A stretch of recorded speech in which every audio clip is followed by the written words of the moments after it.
বিসমিল্লাহির রহমানির রহিম। প্রিয় ভিউয়ার্স, সম্মানিত শিক্ষক বৃন্দ, সবাইকে আমার সালাম, আসসালামু আলাইকুম। আবার একটা নতুন এপিসোডে আপনাদের সামনে আসলাম। প্রিয় ভিউয়ার্স, অত্যন্ত দুঃখের সাথে জানাচ্ছি যে একটা সংবাদ দেখলাম, চট্টগ্রামে একটা ডিগ্রি কলেজে একজন প্রিন্সিপালকে জোর করে টেনে হিঁচড়ে বের করে দেওয়ার কারণে তিনি মারা গেছেন। অত্যন্ত দুঃখের বিষয়, একজন শিক্ষককে এইভাবে টেনে হিঁচড়ে বের করে দেওয়ার, তারপরে তার মৃত্যু, করুণ মৃত্যু, এটা আমি একজন শিক্ষক হিসাবে কোনো ক্রমেই কাম্য নয়। শিক্ষকদের কোনো রাজনৈতিক পরিচয় থাকতে পারে না। শিক্ষক তার শিক্ষক, তারা দেশের জন্য নিবেদিত প্রাণ। তারা পরের সন্তানকে নিজের সন্তান মনে করে লেখাপড়া করে মানুষ করে, এটাই তাদের প্রাপ্তি। কিন্তু এই বৈষম্যহীন বাংলাদেশে, এই বৈষম্যের বাংলাদেশে সবচেয়ে কঠিনভাবে বৈষম্যের শিকার এই শিক্ষকবৃন্দ।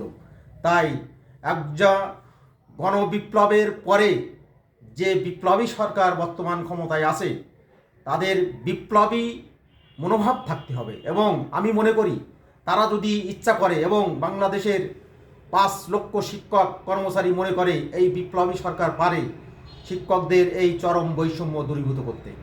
শিক্ষকদের যদি বিশৃঙ্খলা এবং শিক্ষা ব্যবস্থায় যদি পরিবর্তন আনতে হয় এবং আধুনিক একটা শিক্ষা ব্যবস্থা গড়ে তুলতে হয়, তাহলে আমি মনে করি শিক্ষকদের নিয়োগের ব্যাপারে একটা কমিশন থাকবে। একজন শিক্ষক কেন রাজনৈতিক বিবেচনায় নিয়োগ হবে?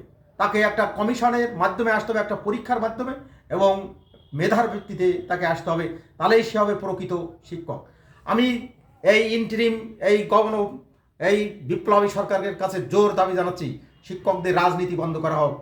শিক্ষকদের কোনো রাজনৈতিক পরিচয় থাকবে না। শিক্ষকরা যদি রাজনীতি করে, তাহলে শিক্ষকরা আমি মনে করি ছাত্রদের ঠিক মতো পড়াশুনো করাতে পারবে না। তাই আমি এই বিপ্লবী সরকারের কাছে, বিপ্লবী সরকার সিদ্ধান্ত নেবে বিপ্লবীর মতো। দিনের পর দিন কি একটা গেজেটে বিপ্লবী সরকারের সিদ্ধান্ত চলে আসবে। বিপ্লবী সরকারের আরও গতি আনা দরকার এবং আরও বিপ্লবী সিদ্ধান্ত নেওয়ার দরকার, এবং যে সমস্ত জায়গায় বৈষম্য আছে সে সমস্ত জায়গায় হাত দেওয়া দরকার এবং দূরীভূত করা দরকার। তার ভিতরে শিক্ষা খাতই একটা গুরুত্বপূর্ণ খাত, কিন্তু সেইটাকে তারা এড়ায় যাচ্ছে। এটা শিক্ষক সমাজ মনক্ষুণ্ণ হচ্ছে। তাই আমি এই বিপ্লবী গভর্নমেন্টের কাছে আবেদন করব, শিক্ষা ব্যবস্থার বৈষম্য দূরীভূত করুন এবং শিক্ষা ব্যবস্থায় শৃঙ্খলা ফিরিয়ে আনুন, যাতে দেশের শিক্ষা ব্যবস্থা সুশৃঙ্খলিতভাবে প্রতিষ্ঠিত হতে পারে এবং বিশ্বের দরবারে মাথা উঁচু করে এই জাতি দাঁড়াতে পারে। আল্লাহ হাফেজ। বাংলাদেশ জিন্দাবাদ।